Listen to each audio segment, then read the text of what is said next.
Pengertian imperialisme dan kolonialisme bangsa Barat. Untuk imperialisme sendiri adalah sebuah istilah yang berasal dari kata imperator, artinya memerintah. Pengertian imperialisme. Imperialisme itu adalah sebuah sistem dalam dunia politik yang memiliki bertujuan untuk menguasai negara lain saat memperoleh kekuasaan maupun keuntungan dari negara yang dikuasainya.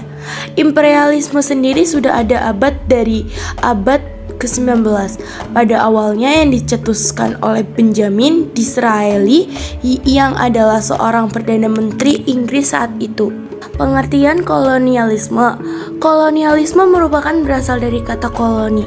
Koloni menurut bahasa Latin adalah pemukiman, sebuah upaya yang dilakukan oleh para negara penguasa dalam rangka menguasai suatu daerah maupun wilayah untuk bisa mendapatkan sumber daya disebut dengan kolonialisme.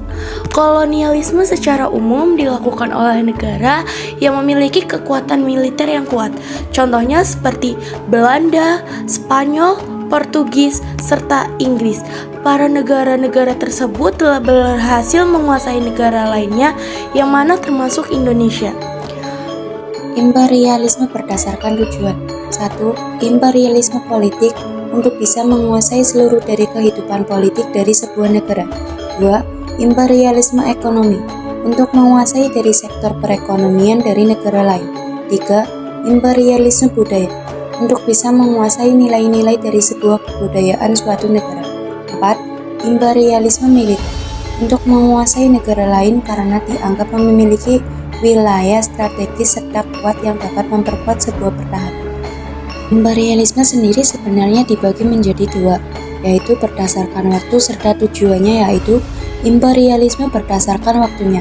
1. Imperialisme kuno yang telah muncul sebelum dari revolusi industri di Inggris yang termotivasi dari 3G, yaitu Gold, Glory, dan Cosmo. 2. Imperialisme modern muncul setelah terjadinya revolusi industri, terjadi karena adanya faktor ekonomi serta kebutuhan industri pada saat itu. Latar belakang kolonialisme dan imperialisme di Indonesia. Kolonialisme serta imperialisme telah lama dilakukan oleh bangsa Eropa, bahkan sejak abad ke-15 di seluruh dunia, hingga pada akhirnya masuk ke Nusantara. Pada saat itu, latar belakang bangsa Eropa masuk ke Nusantara memiliki beberapa sebab, seperti jatuhnya Konstantinopel di bagian Laut Tengah oleh kekuasaan Turki Utsmani tahun 1453, merosotnya perekonomian dan bahkan perdagangan bangsa Eropa hingga terjadinya revolusi industri. Perlu diketahui bahwa kolonialisme serta imperialisme modern ini muncul setelah terjadinya revolusi industri dengan tujuan untuk dapat mengembangkan perekonomian bangsa Eropa. Revolusi industri yang membuat bangsa Eropa membuat sebuah kapal laut yang digunakannya untuk menjelajah samudera demi mencari sumber daya di negara bagian lain. Di samping itu pun, misi tersebut ternyata juga dilakukan untuk menjalani semangat perang salib. Sehingga pada akhirnya mereka semakin berambisi untuk menguasai berbagai negara untuk merenggut keuntungan ekonomi serta kejayaan akan politik mereka, terutama pada wilayah-wilayah seperti di lingkungan Indonesia yang menjadi lokasi penghasil rempah-rempah seperti pala, cengkeh, lada, dan lain-lain. Rempah-rempah yang dihasilkan di negara Indonesia akhirnya mendorong mereka untuk bisa melakukan kolonialisme serta imperialisme karena rempah-rempah pada saat itu menjadi sebuah komoditas yang sangat laris di Eropa. Bangsa Eropa kemudian menyebut Nusantara sebagai sebutan India. Dalam upaya tersebut, bangsa Eropa yang mulai menyebar ke seluruh dunia, pada akhirnya kolonialisme serta imperialisme di Indonesia pun terjadi. Di sisi lain, kejatuhan Konstantinopel ke bagian tangan Turki Utsmani tahun 1453 yang menyebabkan akses bangsa Eropa untuk mendapatkan rempah-rempah yang lebih murah di Laut Tengah menjadi tertutup dan sehingga membuat harga rempah di Eropa meningkat tajam. Bangsa Eropa yang kemudian terdorong untuk mencari dan akhirnya menemukan wilayah-wilayah penghasil rempah-rempah ke wilayah baru yang berada di timur Eropa. Daftar negara yang menerapkan kolonialisme dan imperialisme zaman dahulu.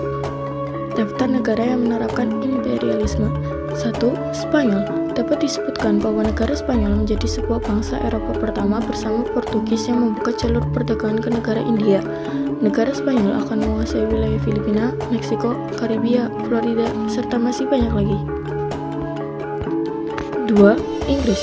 Fokus dari kekuasaan negara Inggris berada pada negara India serta pantai timur Amerika Utara. Setelah tahun 1800, negara Inggris sudah mulai menguasai banyak negara sehingga menjadi sebuah imperium terbesar di dunia. Sebut saja Australia, Malaya, Mesir, dan lainnya. 3. Belanda. Dibandingkan dengan wilayah negara Eropa lainnya, negara Belanda menjadi sebuah negara yang memiliki sumber kekuatan militer yang relatif kecil. Meski negara Belanda tidak ingin memecah pemerintahannya dengan masyarakat lokal, namun kedudukannya sangat kuat. Hingga kini, Belanda menguasai Hindia Timur, Afrika Selatan, Suriname, serta Guyana. Daftar negara yang menerapkan imperialisme. 1. Uni Soviet. Banyak di antara negara di Eropa Timur yang telah berhasil dikuasai mereka setelah kemenangan Perang Dunia II. Negara ini juga membentuk negara bawahan untuk menjadi melawan blok Barat serta bergabung dalam Pakta Warsawa. 2. Kekaisaran Jepang. Melihat dari banyaknya wilayah yang telah berhasil ditaklukkan oleh Kekaisaran Jepang pada Perang Dunia II memberikan bukti bahwa kekuatan Jepang sangat besar. Negara ini pun menciptakan sebuah boneka Manchukuo, sehingga mengklaim bahwa dataran Cina sebagai miliknya. 3. Republik Prancis. Pada masa revolusi, negara Prancis mengobarkan perang pada negara monarki Eropa. Negara ini pun berhasil menaklukkan Belanda. Selain itu pun, wilayah dataran Rhine serta Spanyol mempunyai sebuah negara boneka yang ada berada di bawah Prancis pemerintahan Kekaisaran Prancis.